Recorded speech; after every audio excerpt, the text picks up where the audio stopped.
I figured early on, I mean, again, the goal of this is to amplify and really showcase Gardner Webb and the experience that is on campus for students and everyone. And so that really sort of anchored with me or set with me that I need to make sure, I mean, it's not about me, it's about everyone else. Welcome to Continuing Studies, a podcast for higher education podcasters to learn and get inspired. I'm Neil McFedrin, founder of Podium Podcast Company. And I'm Jennifer Lee, founder of JPod Creations. Podcasting is broadcasting. We want you to know you're not alone. In fact, there are many of you higher ed podcasters out there, and we can all learn from each other. Absolutely. Jen, I had a really interesting conversation with a friend who works in psychology.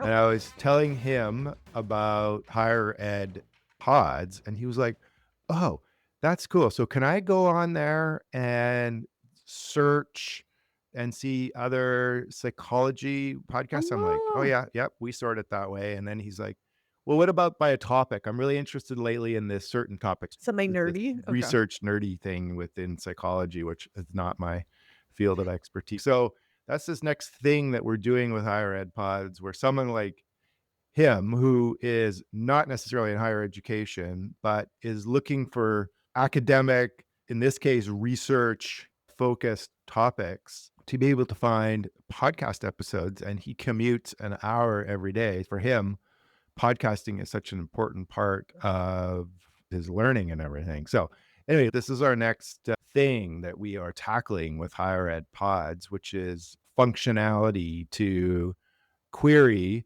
and to be able to find episodes and shows specific to some of these topics, sort of deeper into research and whatnot. We've had an intern working for the summer who's a math major in university, and he's been helping to index a lot of the over 1,200 podcasts we have in there now. So anyway, I'm excited about that. No, and something else that you're working on is going to be here before you know it, is of course the round 2 of Higher Ed PodCon coming in July in Cleveland, Ohio. And that's how we met Cleveland. our next guest, Greg. We're going to chat with him, and he has a lot of nice things to say about the inaugural Higher Ed PodCon, as well as I think he's like a secret journalist because he has some really good questions that he asked during his podcast. So I can't wait to chat with him. Yeah. So we chat with Dr. Gregory Pilar, Greg, and he is the assistant provost for academic affairs at Gardner Webb University.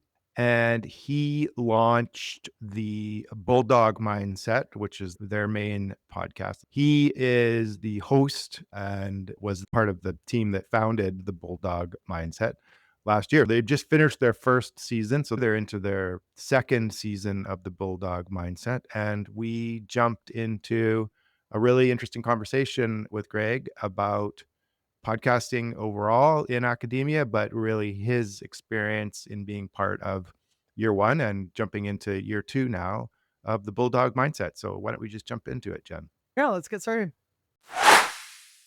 Hello, Greg. Thanks for joining us today on the Continuing Studies podcast. Thanks for having me. I'm thrilled to be here.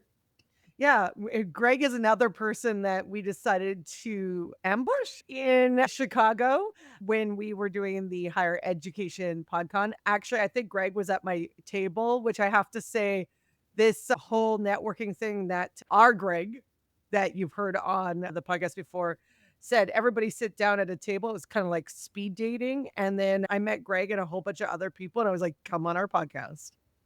Higher Ed PodCon was fantastic and well beyond anything I could have expected.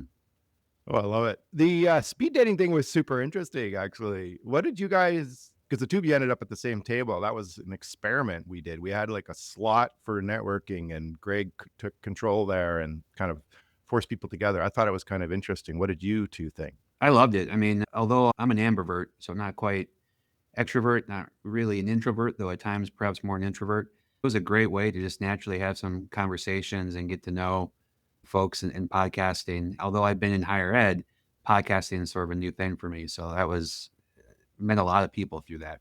We're glad you came because, like I said, it was our first one. And I like the idea of the speed dating in the afternoon because that's the hard part with any conferences is everyone gets tired because you're learning so much and you're socializing and you're networking.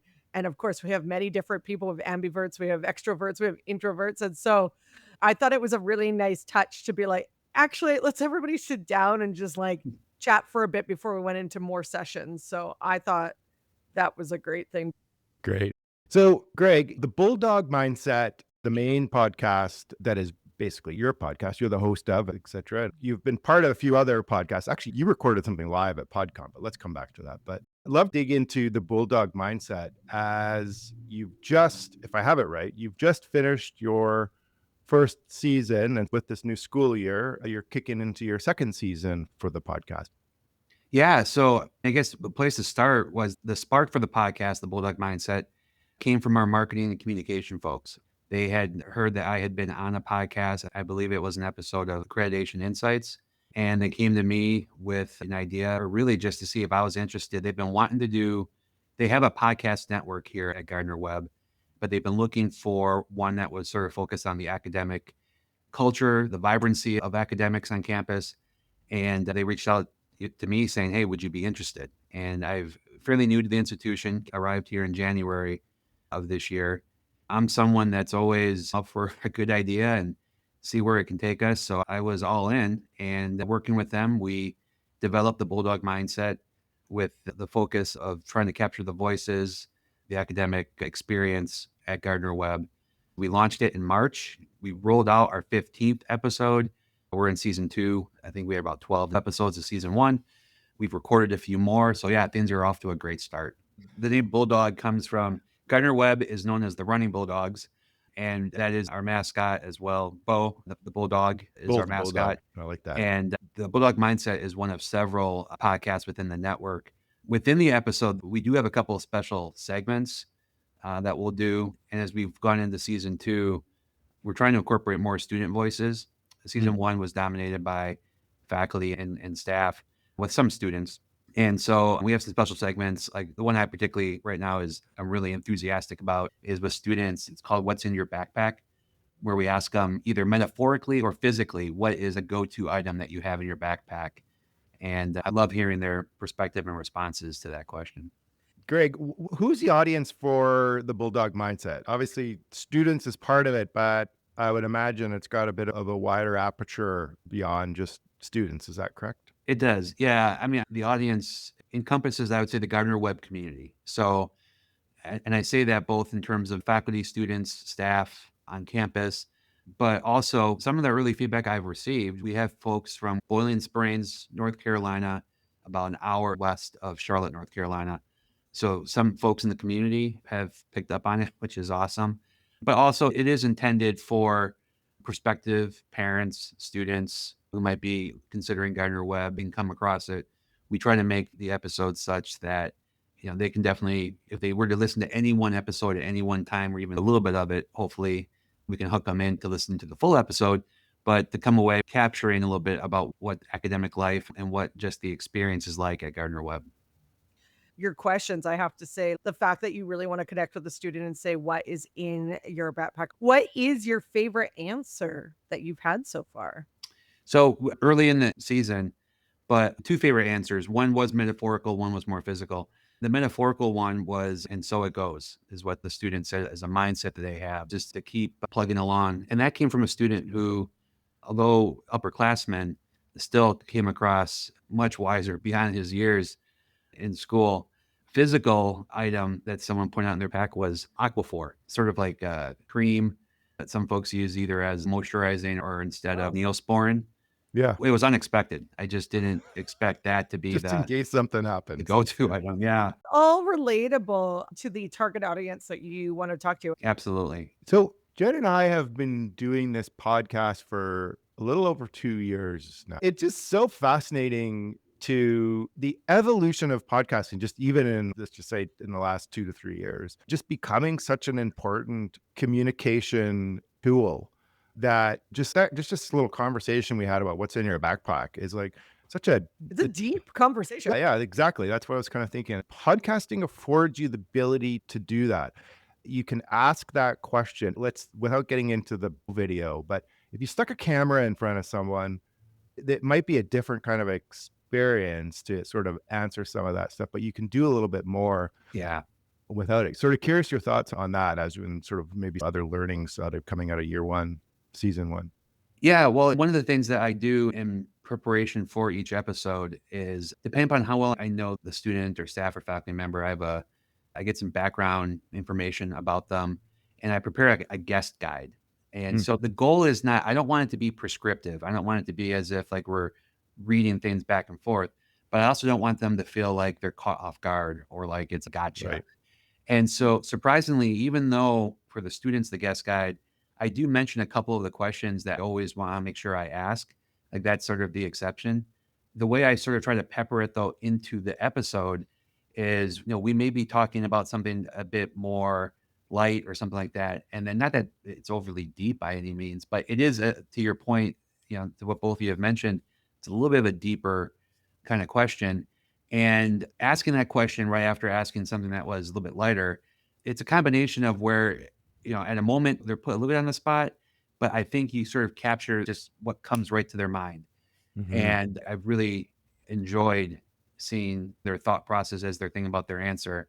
And it's clear that although they may have had in their mind what they were going to answer with, there still was a little bit of possibility that they might shift or say something different.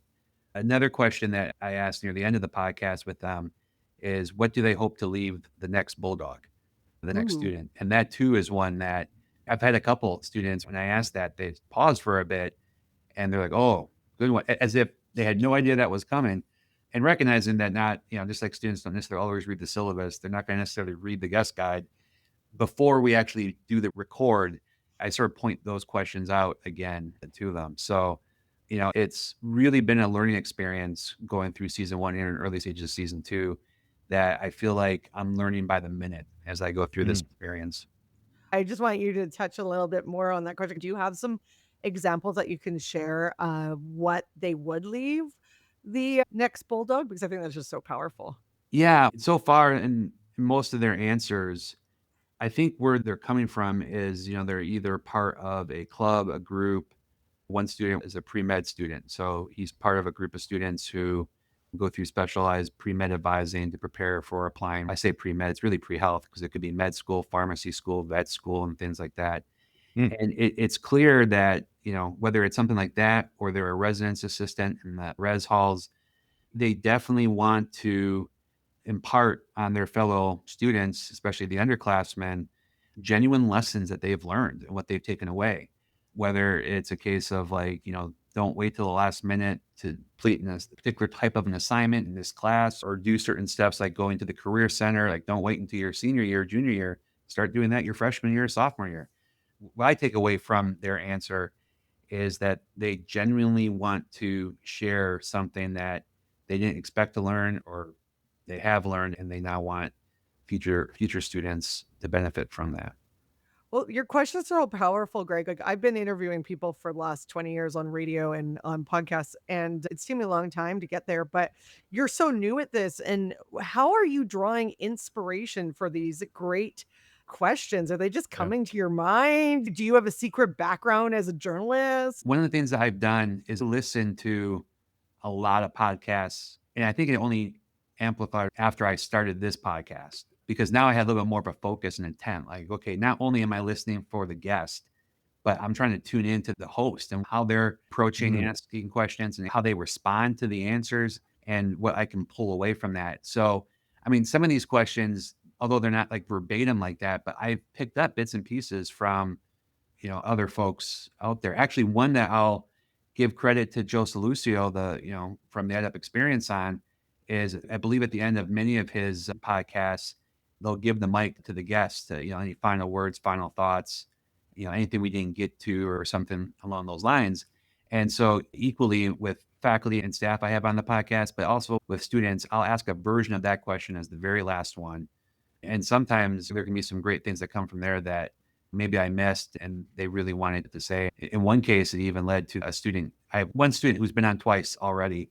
A comment she made at the end of one led to definitely being like, oh, we need to have her on again. I like that. So you don't work on this by yourself, obviously. We all know working in podcasting, it takes a team to do a podcast. So are you working with the central communications team from Gardner Webb University? Is that who's basically sort of helping to execute and doing all the behind the scenes? Yeah, so huge shout out to my colleague Noel Manning, who is our associate vice president for marketing and communications. He does have a little bit of background in both podcasting and radio and film, and he does all the producing, editing, everything like that. So that makes my role even easier when I just need to. I do the prep, and I quote unquote book the guests. We show up, we record, he does all the editing and all the back end stuff, and we go from there. So that really helps in considering the fact that I have a day job. That really helps. That's great. And so the original mission for the podcast, as came from that team, and they had identified, they wanted to have this voice that's now been created with the Bulldog mindset. And so is there any sort of insights in there? Just our audience being so focused on podcasting in the higher education space. I know that there's probably some folks out there listening that would be sort of in a similar, thinking about it or just sort of starting their journey. Yeah, the person that came to me with the thought or idea about it was our previous vice president for marketing and community relations. Although he didn't go into great detail with what the impetus was for bringing up the idea, just that they've been wanting to have an academic podcast for a while and just not the right person to sort of champion it and take it forth. It was something looking at the podcast network that we have. Yeah. Other than like the Coach's Corner, which is something that during football season and basketball season they have on a very consistent kind of rotation after games and things like that. The other podcasts they had on there were ones that they didn't necessarily have a set rotation, and they would sort of, as an idea came up or a opportunity came up, they would record it. And so the one thing that has definitely been part of a goal or hope of theirs is that I would say this is the first podcast they've had in a while that definitely has a regular, consistent release of episodes. So we have about 2 a month or one every other week. And it's been that way since March. And we went through the summer, even though, the school is typically out in the summer. Our goal, with the exception of maybe some particular holidays, our goal is to keep being consistent and going through. And I'm along for the ride for as long as it's achieving the goal or just really wasn't what they were hoping for or looking for. They'd say, thanks, Greg. Appreciate it. Focus on your day job. But yeah, no, it's been a consistent drumbeat. Slowly but surely, I think we are building an audience. And I've actually now had a couple of people actually reach out with an idea for an episode. And so I love it. So even if they're not necessarily listening, they're definitely aware of the podcast. Well, Neil and I talked to a lot of universities and colleges, and a lot of the podcasts, you'd be surprised. They start off and then they go on for a long time and they continue to grow. And when the people leave the institute, they continue to grow with new people. Eventually, if you were to leave one day and the podcast was still going, what would you want to leave the next person that was going to take over the podcast? I'd want to leave them a platform and a avenue that was pretty much set for them to be able to get started, but not so set that they couldn't then bring in their own voice, their own angle to it. It wasn't an obstacle for me. I think the fact that we already had a podcast network, it wasn't like we were trying to do this completely from scratch. Right. And so, it's not like I've reduced that bar that, that could give folks pause before they would want to take on the endeavor, but it'd be something attractive enough that someone would definitely want to be like, oh, I want to pick up, where you've left off. But then also for them to realize, though, they're not trying to force themselves into Greg's podcast, that they have the ability to make it into their own. And I don't know, I'm really excited to see where this continues to evolve, whether it's, there's a couple other folks on campus who I would love to help grow the Gardner Webb Podcast Network. There's a couple other areas where I think they really should have their own podcast. And I've been told we have a separate podcast studio in our library that students can use. And not only does it have the podcasting equipment, it has computer there with software to do all the editing, everything. The library staff, the dean of the library, is now looking to try to find a space for a second one because of how popular that space is. That's such a great resource for students, because even something that Neil and I talk a lot about on the podcast, and actually it was brought up at Higher Ed PodCon, is that because the job markets are getting so hard to get into, no matter your experience or even if you're entry level, a lot of people are using podcasts, even if they're limited series, to get a job. It's just a way to build relationships with the people that you want to be hired by. Yeah. Well, and it's a great way to really cultivate your own skills. Yeah. I mean, I've been in higher ed for 20 plus years, first as a faculty member, and then more recently as an administrator. And so, speaking in front of groups, public speaking is something that over time I continue to learn, continue to get better at doing it. Podcasting and being a host, whole different ballgame. And it's funny when I listened to the first couple of episodes, Noel's been very patient and supportive, but I cringe at hearing myself as I'm talking with the number of ums and ahs and stuff like that. And I've been determined, and slowly but surely, I do feel I'm improving. And these are skills, sort of spontaneous speaking, being able to speak in this kind of format is absolutely a skill that would serve me well as I continue on in higher ed or go elsewhere. And so I think that's another benefit for students or even other faculty and staff alike. If they were to go into podcasting, it can really help with skill development. Well, and you hit it right on the head. It's a valuable skill no matter if you go further on. And regardless of where AI takes us, communication is still something you're going to need to know how to do, even if you're communicating with the AI.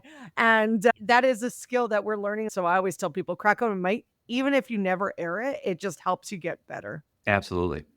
Yeah, I think there's so much to, Greg, you gave a couple of really good examples, but there's so much in podcasting beyond I'm just going to have a career in media for students to tackle and to be part of. Just even that process you go through of preparation where you're learning about the person you're going to interview and you're ready to have a conversation with them is applicable in life. And being agile and adaptable. I mean, the thing that I've seen as being the most difficult part of this has been how I respond to the answers that I get from the guests. And I don't know ahead of time what they're going to say. There have been a couple episodes early on where I realized the whole episode seemed like me peppering them with questions, question, answer, and realizing that I want this to be more of a conversation. I want this to be more engaging for the audience, even though they're not like, it's not live, they're not physically there. So working on that skill of, on the moment, okay, this is what their answer was. What's a good follow up, or how do I, move the conversation from that point? Been very invigorating. I love it. That's great. The other thing I'd like to sort of go back on and touch what you said a few minutes ago, which is there's a couple of ways into these podcasts, isn't there? We've talked to different folks across the university academia spectrum. So in some ways, in some instances, it is about the host. It is the subject matter that is squarely in their wheelhouse and it's their podcast. But the beauty of podcasting is, and you presented the other way to look at this, is you're building the Bulldog mindset. You didn't blink when Jen asked you the question, what happens if, when you move on, kind of a thing. Like that's obviously something at least I gleaned from your answer, something you've thought about. And I think what you're building with the team there is the voice, as you've said, but a channel that whether or not you're the host of it or not, it can carry on. And I love how you said that you want to bring in student voices as well. So it's just an interesting lens that I sort of wanted to lean into a bit that you had mentioned. Yeah. Well, and like I said, from the start, they gave me wide creative control, which has been great. I'm sure if I went down certain roads or channels that were off the road, they might be like, no, we need to steer you back. But I figured early on, I mean, again, the goal of this is to amplify and really showcase Gardner Webb and the experience that is on campus for students and everyone. And so that really sort of anchored with me or set with me that I need to make sure, I mean, it's not about me, it's about everyone else. And the one part that's a little bit difficult is I'm someone that sometimes in conversations with people, especially in some cases, if they're, this is the first time I'm really sitting down with them, is as I try to relate, is to give like, oh, that's a great point. I have the similar example that I can relate to that point. but realizing that every time I do that, I'm sort of shifting that attention away from them. And so the goal really is to bring my own kind of humor and approach to it. But if I do the job well, especially as I continue to learn and get better at this, before I pass this on to anyone else, it truly is something that I may have been the facilitator. I'm not the main thing that people are remembering about it. It's the guests, it's how it makes them feel, it's the campus. True. It's never Really. about you. Really, in many things in life, it's never about you. I think that's a good life lesson that we should Absolutely. always take. Always about serving others. I would love to have Greg back on and see how he's doing in a year and where it's heading. Because I didn't realize you are such a newbie, but you feel like a pro. Yeah, I know. It's amazing how I probably listen to more podcasts than I do watching TV Yeah. easily. And so I'm a sponge. I try to learn what I can. And, I have listened to your podcast. I've listened to so many on the EdUp experience, and I've listened to a lot other ones out there, and some not even just in higher ed. I mean, outside of higher ed, but yeah. It's such a great medium, especially in the higher education academic world. It's this direct voice from each of the campuses, essentially, and the schools within the campuses and the individual professors within those schools. It's an opportunity to have that direct voice from those folks. And it's not about how big the audience is necessarily, but it's the audience that sort of matches what the topic is. Podcasting is a tool beyond the listens. Greg, you've said that pretty much throughout this whole interview. But before we go, Neil touched upon something at the beginning. He said you were doing some live shows at the Higher Ed PodCon. Oh, yeah. Yeah, no, as I mentioned before I started the Bulldog Mindset, I had the opportunity to be a guest co-host on a couple episodes of the EdUp experience. And I've also had a chance to connect with Lori Sanderson, who is one of the hosts for EdUp Accreditation Insights. One of the areas of expertise I have in higher ed is accreditation. First, having been a guest on their podcast, a couple of times she's invited me back to be a co-host with her on several of them.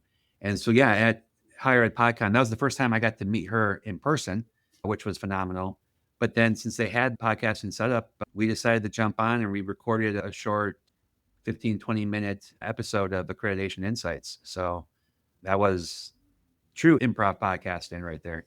That was great. It was really neat to see that mic setup used a few times during the day. We weren't sure what was going to happen with it leading into the day. We had talked about setting something up and just having it there. Definitely will be part of year 2. And I think folks seeing it there may sort of come a little bit more prepped. I know you're totally right. It was spontaneous and you guys took advantage of it, which I thought was great. Yeah. We'll include that next year. No, it's funny. My background's environmental chemistry, and I've been to countless academic conferences in my career. Mm. And I will say, so this is outside my discipline, but in an area that I have passion for and an interest in growing, I definitely came away from Higher Ed PodCon far more connections, far more knowledge, far more action items than any other conference I'd been to, probably in my academic career. And it's one of those things that although I have the podcast right now for Gardner Webb, it's one of these things where these other podcasts I get a chance to do, whether it's as a guest like on yours or as a guest co-host, someday I could see when that time does come for me to move on from the Bulldog Mindset. I definitely have interest in having my own podcast right now, still probably about higher ed, but having something separate. And this is giving me that foundation I need to be confident enough and knowledgeable enough to be able to do that. Is that you're already ahead? There you go. Well, Greg, thank you so much for joining us today and for sharing about your experience. That was great. It was wonderful to chat with you again and to get some more insights into the Bulldog mindset. Yeah, no, both of you, Jennifer, Neil, thank you so much for this opportunity. I really appreciate it. Yeah, thank you. Jen, that was great. That was a good conversation we had with Greg. As we talked about, we both met him in Chicago at PodCon, and cool to hear him say so many positive things about PodCon, but more so just to sort of dig into the Bulldog mindset. I just love his question. Curious to know, like, what is in your proverbial backpack, Neil, as a podcaster? I've got extra cords in my backpack usually that I carry around just in case I have to plug my computer into something. I would say prep would be in my proverbial podcaster backpack Oh, because it's a better answer. I want I the know. answer. Sorry, I thought of that on the fly. Because what we learned from Greg is like, doesn't matter who you are at the beginning of your stage or later in your podcasting career, prepping, no matter what, for your podcast, for your interview, if you're getting a job, prep is very important to anything you're doing. Yeah, that's a good point, Jen. And it was interesting. He is like, since he started the podcast and to this day, he talked about how that prep was important, even though along the way he's changed his style a little bit. As he mentioned, he's gone from sort of being question, answer, more sort of straightforward. But he's tried to really be cognizant. He was mentioning about introducing more conversational style into that. That didn't mean less prep. That didn't mean, oh, let's just sort of see where the conversation goes. He still has a very focused plan to prep and to be prepared to the guest, and has some key questions that he likes to ask for each episode, even though he's sort of tried to evolve into more of it being more conversational. So back to things we've talked about, even if you're trying to make your podcast sound less formulaic and more sort of conversational, you still need to be prepared. I liked that he talked about listening to other podcasts. Oh yeah, that's And another I good one. can't stress that enough is listening to podcasts. And I know a lot of people don't like to hear their own voice, and he even mentioned it, but listen to your podcast, especially if you're new. That's only how I got better on radio and then eventually podcast is by listening, because if you don't know what you're doing, how do you know to correct? So I thought Greg was like leaps and bounds ahead of everybody, which Yeah, you're right. He even mentioned he listened back to a first couple of the episodes of his own podcast and what he took away from that. we don't like doing it, but you should listen to yourself all the time. On that note, thank you for tuning into the Continuing Studies podcast, a podcast for higher education podcasters. We hope you found this episode informative and inspiring. If you enjoyed the show, we encourage you to follow and subscribe to our podcast on your preferred platform so you'll never miss an episode. But if you found this episode particularly valuable, please consider sharing it with your friends and colleagues who also might be interested in a higher education podcast. We also invite you to join your peers on higheredpods.com, where you can connect with other podcasters in higher education and learn from others in the field. Thank you for being part of our community. We look forward to continuing to bring you valuable insights and conversations around higher education podcasts. See you in the next episode.